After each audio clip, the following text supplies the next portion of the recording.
Without thinking, I walk to the windowsill and inhale deeply. I sometimes forget how clean the air is here compared to back home. Would you like some tea? That would be great, thanks. It occurs to me that this is the first time I've been alone with Hanako without her trying to be somewhere else. Turning from the window, I watch as she makes a simple pot of tea and arranges some sandwiches onto her plate. I've seen her do this before a number of times, but this time she seems slightly different. It's like she's calm. Eventually she places a small tray on the table and pours 2 cups of tea. The fresh scent of brewed tea mingles with the breeze. For a second I feel like I'm the only one in the world. I think I know why you like this room now. I don't know what you mean. Well, there are quite a few people out there, but in here it's like another world. You can pretend that there's no one around for miles. Yep, you're right. It's like the world has forgotten this room. And because of that, you can forget the outside. That would be appealing in some cases. As far as I can tell, conventional bullying doesn't exist in this school. But then again, I haven't seen a single person talk to Hanako besides Lily.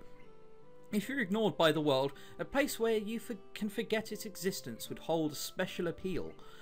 That's a good point. It's like this room gives some kind of complete freedom. Yeah. Say, do you play chess? Chess? I've played it a bit, I guess. I take it you've played before? A little. She seems slightly alarmed at the fact that I said yes or accused her of being good at it. I can only worry. I hope she's not as competitive as Shizune. Without saying any more, Hanako moves to one of the cupboards and digs out a small chess set. Do you want... Sure, why not? I cut her off, but she doesn't seem to mind it. We arrange the pieces, and before long we are sending pawns charging to their inevitable fates. I take my time and intently examine each move and its consequences, nostalgia for the game taking second place to the matters at hand. For a time the game is a lengthy battle of attrition, but I spot an opening and tear her a line in her defence. A few moves later, her king is cornered by several of my pieces. Checkmate. You're not bad at this, are you? An honest appraisal. Her technique is good, but several times I was able to exploit her lack of prediction. I pick up a piece and examine it. It looks relatively new, yet worn for its age. I guess not. Does Lily play? The absence of Hanako's answer causes me to think about my question. A bit. This is the first time I've played against someone other than her, or... She cuts herself off abruptly, leaving the answer hanging in the air. Someone she knew before coming to Yamaku, maybe. Well then, I'm honoured to have played against you. Can we play again? She asks as if she were asking me to cut off my own hands. The spirit of competition's got into her? Sure, though don't expect me to go easy on you this time. Not that I was before, mind. She seems to appreciate the competitive tone. Same here. As we are setting up the pieces, there is a noise at the door. Good afternoon. Lily. Oh, hey there, Lily. Are you finished? You both are here? Wonderful. At any rate, our teacher managed to round up some extra help, so I was able to leave. Have you been here since you left? Pretty much. We've just been playing a bit of chess. But would you like a cup of tea? Actually, I think it may be a good idea to go outside for a little while. The instant drop in Hanako's face shows her objection to this plan, even though she says nothing. I highly doubt she'll agree. I feel strangely compelled to voice what is plainly in view of her face, but Lily can't see. I kind of think that we should just stay here. Really? It's so crowded here that I was thinking we should leave the school and head for the local tea house. You mean the Shanghai? Of course. With everyone at the festival, it should be practically empty. Tea house? Oh, that's right. You probably don't know of it. There is a tea house not far from here, which we go to every so often. Sounds like a plan. Hanako, what do you think? Hanako jumps a little at being forced into conversation, but at least she seems less distraught than before.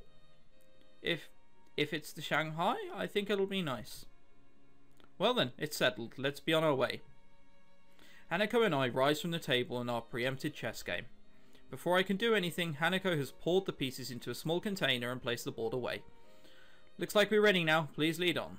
I'm glad to know she's more good at that kind of stuff than I am. if it had been me with that chess game, I'd have just left it there and claimed that we would have played one day.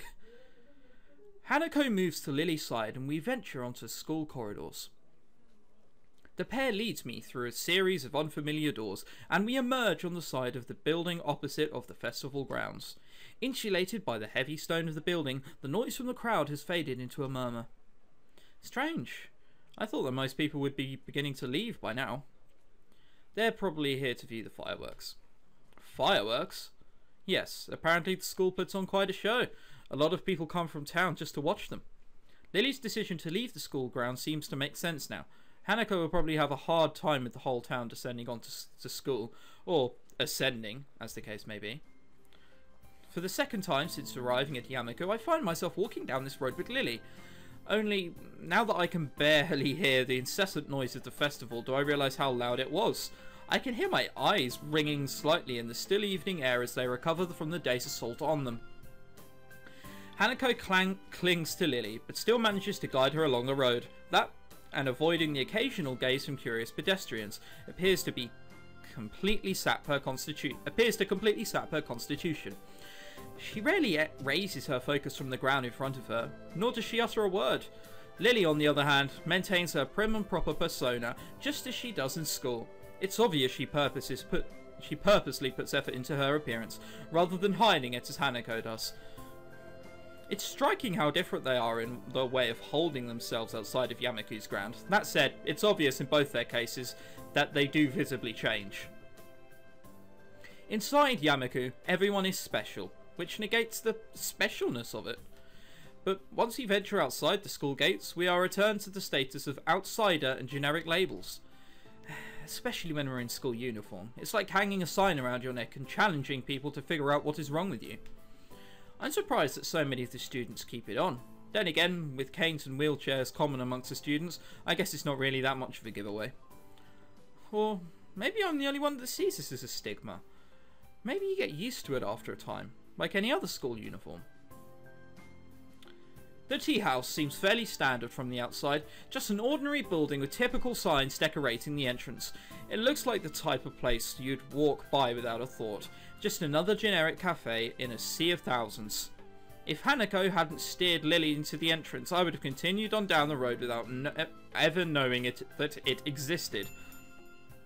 Inside the tea house, it takes on a more traditional feel. Everything seems to have been made from the same lump of timber, from the counter and benches to the high-backed booths around the walls.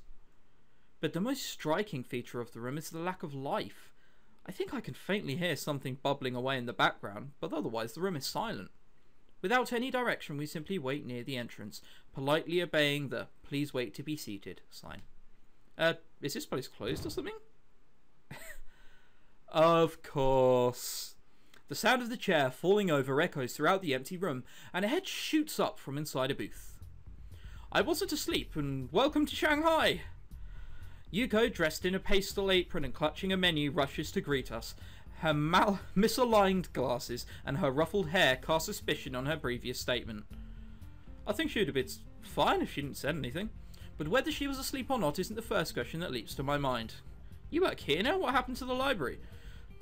What? Lily? Hisao? Welcome to the Shanghai. Oh. Yuko, still waking up, jerks into a violent bow, dislodging her glasses in the process. Ugh, my glasses! As I pick up her spectacles off the floor, Lily offers an explanation. Yeah, part-time, of course she does. Yuko works here part-time as well as at the library. It's one of the reasons we like to come here. Yuko takes her glasses from her hands, shakingly putting them back on. Yes, that's right, thanks. Shall I show you to your table? There's no one else here, so you can choose your table and order whatever you like, but there may be a delay as I will have to make it myself. It's alright, Yuko, just a pot of black tea and a plate of sandwiches will be fine. Right, I'll get right onto that. Yuko hurries off to the back of the cafe, leaving us still standing at the entrance. She pushes the swinging half doors before realising that she hasn't seated us. I'm sorry, please sit wherever you'd like, I'll be right back. What one do we choose? Because there appears to be the counter, and that's it. Following her advice, I lead Lily to the nearest booth as Hanako follows. As I begin to sit next to Lily, I realise how appropriate this place is for Hanako. The high-backed booths totally separate you from the rest of the room, and it doesn't look like it gets all that many customers. All of the furnishings, from the cushions on the benches to the condiment holders, look dated but aren't overly worn. I wonder if Lily deliberately selects places like this to take Hanako. She seems like the type that would go to lengths to cater Hanako's unique predicament. So, Hisao, I didn't know you played chess. Well, not very well, but I do know how to play. I suppose the obvious question would now be, who won? Lily's innocent smile makes me hesitate. I really don't want to look like I'm lauding my victory over Hanako. Hisao did. Yes, but not by much. Damn, saying that out loud makes me feel like I've done something terrible. Well done, Hisao. You've accomplished something I've only ever failed at. Thanks, I haven't played in ages, so it felt good to play again. Yes, it did. Hanako fidgets with her hair a little and looks away as she replies, but a small smile emerges. It's a little more extreme of reaction than I expected, but still kind of cute in that Hanako way. It throws me a little off guard, and only Yuko's cataclysmic re-entry shocks me back into conversation. Are you alright there, Yuko? Do you need a hand? I'm fine. I have to do this properly. It's my job. Concentration plays across her face while she stares at the tray in her hands, as if simply looking at its content will hold them in place. Sadly, this doesn't prove all that effective. The cups and saucers slowly dance around, occasionally clattering as they collide with one another. Taking great care, Yuko sets down the tray on the table with only the subtlest of crashes. The subtlest of crashes. Oh dear. There, see? Well done? Thank you, Yuko. Yuko's head rockets downwards in her distinctive bow before answering. You're very welcome. Would you like to join us? There's something else I'd like to discuss about that recent order, if I may. Ah, that's right. Lily and Yuko were discussing a pile of books when I first met Hanako. Something about Lily helping with the Braille, which I now know what it is. Ah, yes, we didn't get a chance to go through them, did we? Yuko hastily sits down next to Hanako. Apparently her dedication to this job only goes so far as her concentration. Once it is broken, she suddenly loses it. I'll be in the library tomorrow afternoon if you'd like to try again. That sounds perfect. I'll meet you there after classes. Lily? Oh dear, that's right. Tomorrow is Monday. How could I have forgotten? I'm starting to feel a little left out of the loop here. Then again, that's to be expected. I have been here for barely a week, so it's impossible to know everyone's schedule. Well, perhaps we could come to some other arrangement. Yuko, will you be in the library later in the week? Maybe, but this is already overdue. And there are some things I need. This might be a problem. Lily ponders for a second before discovering the answer. I wonder, might we be able to enlist the help of another if need be? To do what? You lost me quite some time ago. Being volunteered for something without even having the slightest idea what is going on really isn't my thing. And here I thought I had finally escaped the clutches of the student council and their repeated attempts to recruit me. Oh, of course, the other day I was helping Yuko sort the new Braille books into the library. But Hanako and I usually go shopping on Monday afternoons. It's quieter on that day than on weekends. Last week we couldn't go because I was busy with the festival. I managed to slip away later in the week, but Hanako couldn't make it. Well, since I can't read Braille, I assume you'd like me to go shopping with Hanako? Correct. You were a great help to me the other day. I think I can handle that, Hanako. What do you think? If you wouldn't mind? Of course not. I'm still not familiar with all the stores in the area, so it sounds like a good idea. Okay. Now that we have that arranged, shall we have some tea? It's now that I realise our tea has been sitting idly by all this time, getting no hotter. It's my fault, let me pour that for you. Hanako reaches out with shaking hands, but I intercept her. She looks in no state to be handling hot liquids. It's alright, I've got it. Since you've already made the tea and sandwiches, you fulfilled your waitress duties, right? I guess? Yuko relaxes a little, but she still watches eagerly as I share out the assortment. Oh. That's quite bad. As I'm about to bite into the sandwich, a low, loud rumble can be heard, along with a flash of light from outside. As I was reading that, my mind just kind of went, hey dummy, it's the fireworks. But yeah, it's good to know my brain works occasionally. Ah, I take it the show has started. Only now, looking outside, I realise the dusk has come and gone, leaving us at the peak of twilight. Sparking traces arc upwards even, ready to explode in their floral shapes of fireworks. Let's go watch. Oh, sorry, Lily. Please, don't miss the show on my account. From what I've heard, this isn't a bad location to watch them from. With the exception of Lily, we rush to the window of the small tea house to watch the show. The strobe of coloured lights plays across Hanako's and Yuko's smiling faces, and for a second I forget to look out the window. In this totally new world, there are few things that don't change. I think that's why the school makes such a fuss over this festival. It's a chance to show the similarities between everyone. The show is over all too quickly. Fireworks are expensive, even for the most well-funded schools. Before we return to our tea and sandwiches, Hanako turns to me. Thanks for today. And tomorrow. That's okay. I don't think I could have faced those crowds either. On days like this, it's more relaxing to spend some time away from everyone, don't you think? Yeah. Anyway, we've been delaying this tea for far too long now. Let's get back. That's odd. I thought Hanako would hate fireworks. Clearly not. Sure.